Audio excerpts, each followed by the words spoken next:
I have to admit, I never had the chance to play The Last of Us when it originally released for the PlayStation 3.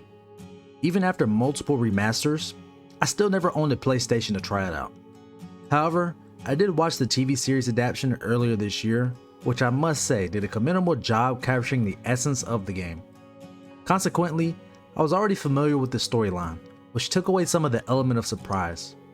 Before I even started playing the game, I had constantly heard praises about its captivating narrative, unforgettable characters, and exhilarating gameplay loop. That being said, this video will focus less on the game's brilliance and more on Naughty Dog's handling of their much-loved franchise on the PC platform. The PC release of The Last of Us Part 1 has proven to be quite the disaster. A quick glance at its current Steam reviews and is sitting as mixed, and I would say this accurately reflects the experience of many players. However, before diving deeper into the issues, I should mention that I was fortunate enough not to face most of these problems reported by others, but I am aware that I'm part of the minority. That in part being I have a really good PC, which significantly improved my gameplay experience as I didn't suffer from the poor frame rates frequently mentioned by others. But you shouldn't need the Earth's best PC parts to play a game that was originally released a decade ago. I understand the game has been enhanced, but this is still no excuse considering the game has been remastered about 3 times already. Also, they pushed back the game a month longer to clear up these issues. That being said, I did encounter one crash during my gaming session, and then a visual bug in the last chapter that gave me a damn headache. I also had to switch to my Xbox controller after the first act, as I realized using the mouse was very jittery.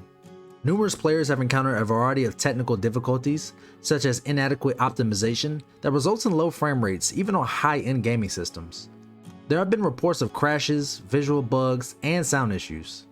It appears that the decision to rush the release out the door was driven by the desire to capitalize off the momentum of the TV show, which concluded its first season in early March. Instead of allowing the game more time for refinement, this rushed release has tarnished its legacy. This is particularly disappointing for players like myself, who had never played the game before, but I always heard great things about it. While those great things still hold truth, a buggy port can really sway an opinion in the opposite direction, and Naughty Dog should have been more diligent with this precious IP. So with all the issues I just mentioned, it's hard to justify purchasing The Last of Us Part 1 on PC at its current state.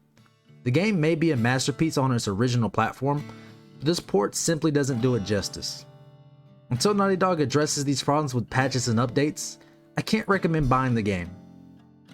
It's better to wait for a more stable and optimized version, or grab it during a sale when the price is more reasonable considering the issues.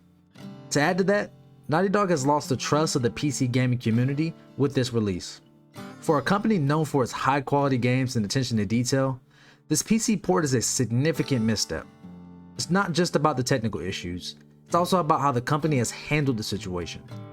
Myself and many others feel that Naughty Dog hasn't been transparent or communicative about the issues and their plans to fix them. Instead of addressing the problems head on, they've remained relatively silent, leaving PC gamers frustrated and disappointed. This lack of communication has damaged the trust between the developer and the community. So what does this mean for The Last of Us Part 1 on PC moving forward?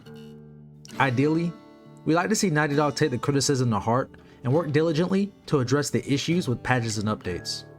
If they can fix the problems and communicate more openly with the community, there's still hope for this game on PC. However, it's important to remember that even if the issues are resolved, the damage to Naughty Dog's reputation among PC players might take some time to repair. Gamers have long memories, and we can always remember when a game doesn't meet our expectations, and trust can be difficult to rebuild. Just ask CD Projekt Red. It's crucial for the developers to learn from this experience and ensure that future releases are better optimized and more polished for the PC platform. So there you have it, folks. The Last of Us Part 1 on PC is a disappointing port that falls short on the high standards we've come to expect from Naughty Dog. My recommendation is to hold off on purchasing the game until the issues have been addressed and we see a more stable and optimized version. In the meantime, let's hope Naughty Dog learns from this experience and takes the necessary steps to rebuild the trust they've lost with the PC gaming community. What does this mean going forward? I'm almost certain we will see a remake of The Last of Us Part 2 that will likely release in 2 years alongside Season 2 of the TV show. This is a perfect opportunity to show fans that you care about players on the PC just as much as you do as your console owners. Will Naughty Dog take on the challenge of releasing a good PC port, Or will they let fans of the series down with another poorly optimized release? Find out next time on Chronicles.